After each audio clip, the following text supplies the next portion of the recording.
பேரவைத் தலைவர் அவர்களே, நிதி பிரச்சனை பற்றி இங்கு விவாதம் நடைபெற்றுக் கொண்டிருக்கிறது. எதிர்க்கட்சித் தலைவர் அவர்கள் உங்களுடைய 39 எம்பிக்களை விட்டு பேச வேண்டும் என்று ஒரு கோரிக்கை வைத்திருக்கிறார். தொடர்ந்து நாடாளுமன்றத்தை குரல் எழுப்பி கொண்டு தான் இருக்கிறோம். ஒவ்வொரு தடையும் ஜிஎஸ்டி மீட்டிங் நடக்கிற போது நம்முடைய நிதித்துறை அமைச்சர் அவர்களும் நிதித்துறை செயலாளர் அவர்களும் நேரடியாக சென்று இதை வலியுறுத்தி வற்புறுத்தி கொண்டிருக்கிறார்கள். இது தொடர்ந்து நடந்து கொண்டுதான் இருக்கிறது. ஆகவே இது வேண்டும் என்ற திட்டமிட்டு எதிர்க்கட்சியாக தமிழ்நாட்டிலே திராவிட முன்னேற்ற கழக தலைமையில் இருக்கக்கூடிய கூட்டணி இந்த ஆட்சி இப்படி சோகத்திற்கும் இப்படிப்பட்ட கொடுமைக்கு ஆளாக வேண்டும் என்ற எண்ணத்திலே ஒரு ஓரவஞ்சனையோடு இன்றைக்கு ஒன்றிய அரசு செய்து கொண்டிருக்கிறது தவிர வேற அல்ல. ஆகவேதான் நம்முடைய நிதித்துறை அமைச்சர் அவர்கள் நிதியமைச்சர் அவர்கள் சொன்னார்கள், நீங்கள் இப்போது அக்கறையோடு பேசக்கூடியவர்கள் நீங்களும் குரல் கொடுங்கள் என்றுதான் கேட்டிருக்கிறார் தவிர வேற எந்த நோக்கத்தோடும் அல்ல. பேரவைத் தலைவர் அவர்களே,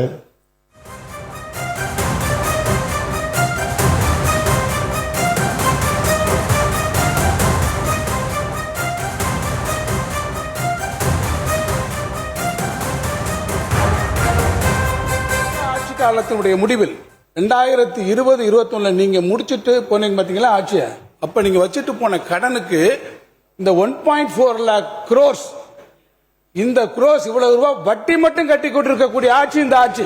நீங்க வச்சுட்டு போன கடனுக்கு 1.4 லட்சம் கோடி ரூபாய் வட்டி கட்டி கொண்டிருக்கக்கூடிய ஆட்சி. யார் கடனை பற்றி பேசுகிறீர்கள்? நான் கடனை பத்தி சொல்றேன். உட்காருங்க சார். நான் கடனை பத்தி நீங்க வச்சிருக்க கடனை பத்தி விவரங்கள் இருக்கு. நான் சொல்ல கடமைப்பட்டிருக்கிறேன். பல முறை நான் அதைத்தான் சொல்றேன் சார். அப்சல்யூட் நம்பர்ல பேசினா நான் அப்சல்யூட் நம்பர்ல பேச தயாரா இருக்கேன். நீங்க எவ்வளவு வச்சுட்டு போயிருக்கீங்க நான் திருப்பி சொல்றேன். என்ன அளவுல விகிதாச்சாரம் உங்க ஆட்சியில் எப்படி வச்சிருந்தீங்க சொல்றேன். நான் கேட்டுக்கோங்க. 2016-17 முதல் 2020-21 வரையிலான ஆண்டுகளில் மொத்த கடன் இருப்பானது 128% உங்களுடைய ஆட்சியிலே அது வளர்ந்திருக்கிறது. 2011-12 முதல் 2015-16 வரை ஆட்சி காலத்தினுடைய தொடக்கத்தில் 1,01,349 கோடி. அடுத்து அந்த ஆட்சியுடைய முடியும் போது 2,11,066 எவ்வளவு போச்சு? 108% உயர்ந்திருக்கு. 2016-17 இருந்து 2020-21 இந்த ஆட்சியினுடைய தொடக்கத்தில் 2,11,060 முதல்ல முடிச்சுட்டு போனாங்க இல்லையா அம்மையாருடைய ஆட்சி காலத்தில். அடுத்து உங்களுடைய ஆட்சி காலத்தில் 2,11,066 கோடியாக இருந்தக்கூடிய இந்த கடன் ஆட்சியை நீங்கள் முடிக்கிற போது 4,80,300 எத்தனை சதவீதம் கூடி இருக்கு தெரியுமா?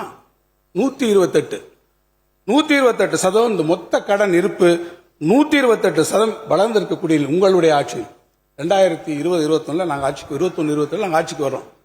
21 இருந்து நீங்க விட்டுட்டு போன அந்த 4,80,300 5 லட்சம் கோடி நீங்க வச்சுட்டு போயிருக்கீங்க. இன்னைக்கு 9,29,000 கோடி வந்ததுனால் இதனுடைய கடன் வளர்ச்சியை நீங்கள் பார்ப்பீர்கள் சொன்னால் 4வது தேர்வரில் 93% தான். இப்ப பாருங்க 108% கடன் யார் வளர்த்தது? 128% யார் கடனுடைய ஒட்டுமொத்தத்தை கூட்டி போனது? 128 அதிகமா 93 அதிகமா? கடனுடைய வளர்ச்சியில் அதிகமாக ஒட்டுமொத்த கடன் இருப்பில் 128% வளர்ச்சி கண்டது உங்கள் ஆட்சி. எனவே கடன் பற்றி சொல்வதற்கு தார்மீக கடமைகள் இல்லை. இன்னும் கூட ஒரு சொல்றேன். திருப்பி நான் அப்சல்யூட் நம்பர்ல நாம பேசுறதை விட நான் இன்னும் சொல்லுவேன். பொதுவாக இது அரசியல் இருக்கு. பொதுவாக நம்முடைய தமிழ்நாட்டை பொறுத்த மட்டில் நம்முடைய நிதி நிர்வாகம் இதற்கு காரணமாக இல்லை. தொடர்ச்சியாக காரணம் உங்களுக்கு இப்ப நீங்க போய் சேர்ந்திருக்கீங்க பாருங்க. சேராத இடந்தனிலே சேர வேண்டாம் என்று சொன்னார்கள்.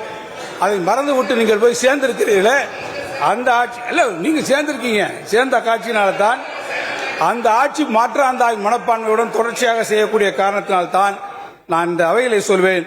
5வது நிதிக்குழுவின் பரிந்துரையில் இருந்து இப்போது 14வது நிதிக்குழுவின் பரிந்துரை வரை மத்திய வரிகளில் தமிழ்நாட்டினுடைய பங்கு குறைந்து கொண்டு வருகிறது. அதனால்தான் நம்ம நிகர பொது கடன்களை பார்ப்பதில் சொன்னால் இந்த வரி பங்கீடு என்பது 32% கீழே குறைந்திருக்கிறது. ஒரு கால் நீங்கள் இதெல்லாம் பேசி பினான்ஸ் கமிஷன்ல இருந்தோ நமக்கு வர டெவல்யூஷன்ல இருந்தோ அல்லது மத்திய அரசாங்கத்திலிருந்து நமக்கு வர வேண்டிய பங்கீடுகள் வரி பங்கீடுகளில் இருந்தோ நீங்கள் இந்த வரிகளை எல்லாம் பெற்றுத் தருவீர்கள் என்று சொன்னால் நம்முடைய கடன் 3 லட்சம் கோடி ரூபாய் அளவுக்கு குறையும்.